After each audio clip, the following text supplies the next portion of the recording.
It's Lambda Newsblog for Tuesday, May 12, 2009. Here are the headlines. Let's get started. A Roman Catholic archbishop who resigned in 2002 over a sex and financial scandal involving a man describes his struggles with being gay in an upcoming memoir about his decades serving the church.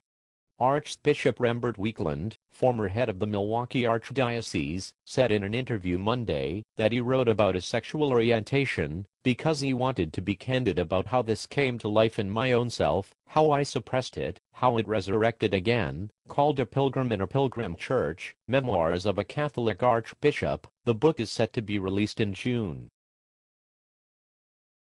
The healthcare industry is failing LGBT patients, according to a report released Tuesday by the Human Rights Campaign and the Gay and Lesbian Medical Association.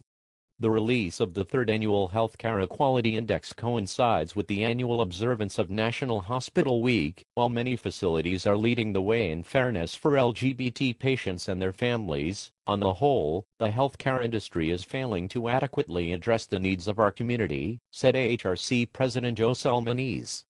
But tools like the Healthcare Equality Index can turn this trend around. By helping to remove barriers and create truly welcoming healthcare environments, we can build a stronger, healthier community. The report said that there is a dramatic disparity between the number of patient non-discrimination policies inclusive of sexual orientation and those inclusive of gender identity. Less than 7% of participating facilities protect patients from discrimination based on gender identity, while nearly three-quarters of participants provide these protections based on sexual orientation, the report said. Miss California USA can retain her crown, even though she failed to reveal she had posed in her underwear as a teenager, pageant owner Donald Trump said Tuesday. Carrie Prejean appeared by Trump's side as he made the announcement at New York's Trump Tower. Trump also defended the answer that Prejean gave at last month's Miss USA pageant when she was asked her view of marriage by Judge Perez Hilton, a celebrity blogger. She said she believes marriage is between a man and a woman. It's the same answer the President of the United States gave. It's the same answer many people gave, Trump said.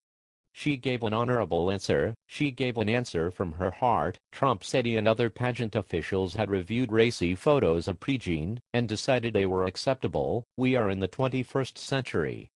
We have determined the pictures taken are fine, he said, adding that in some cases the pictures were lovely. After Trump spoke, the 21-year-old Prejean, who was accompanied by her parents, took her turn at the lectern, defending herself against what she described as vicious attacks. She talked about getting thousands of letters and emails from people supporting her and said about the marriage question that Hilton had asked her a politically charged question with a hidden personal agenda. I stated my honest belief, she said. Hilton, whose real name is Mario Lavandera, is best known as a celebrity blogger, but has also branched off into gay rights advocacy. According to the Rhode Island State website for Media Advisory and General Assembly, a hearing on same-sex marriage will be held tomorrow.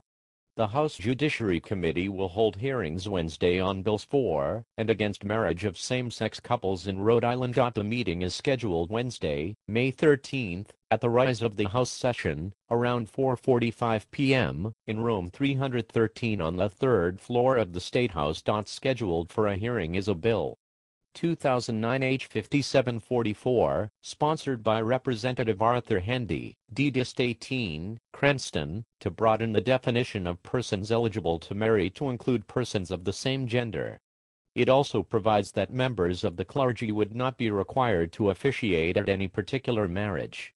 Also scheduled is a bill 2009 H5068, sponsored by Representative John D. Brien, D. Dist 50, Woonsocket, to submit to the electors a proposition to amend the state constitution to define marriage as a lawful union between one man and one woman. According to sources, a study has been released showing that President Obama has it in his power whether or not to shut down the already in place "don't ask, don't tell" rule on the military. According to the study, he will not need Congress to override the rule. Political critics and supporters are in pursuit of the president to review and possibly assimilate this study into his stance and views on the decision to lift the DADT Act. In fact, one supporter of lifting the ban is former Secretary of the Army, Clifford Alexander, who laid into those objecting to the repeal of the military gay ban. Says Alexander, the hypocrisy of this is that you ask people to act as if they are not what they are. I said at one point that it's a little like asking a Jewish person to pretend to be a Muslim during his or her service, or during life generally. The no-necks who keep pushing this policy really need to have it changed, not studied, not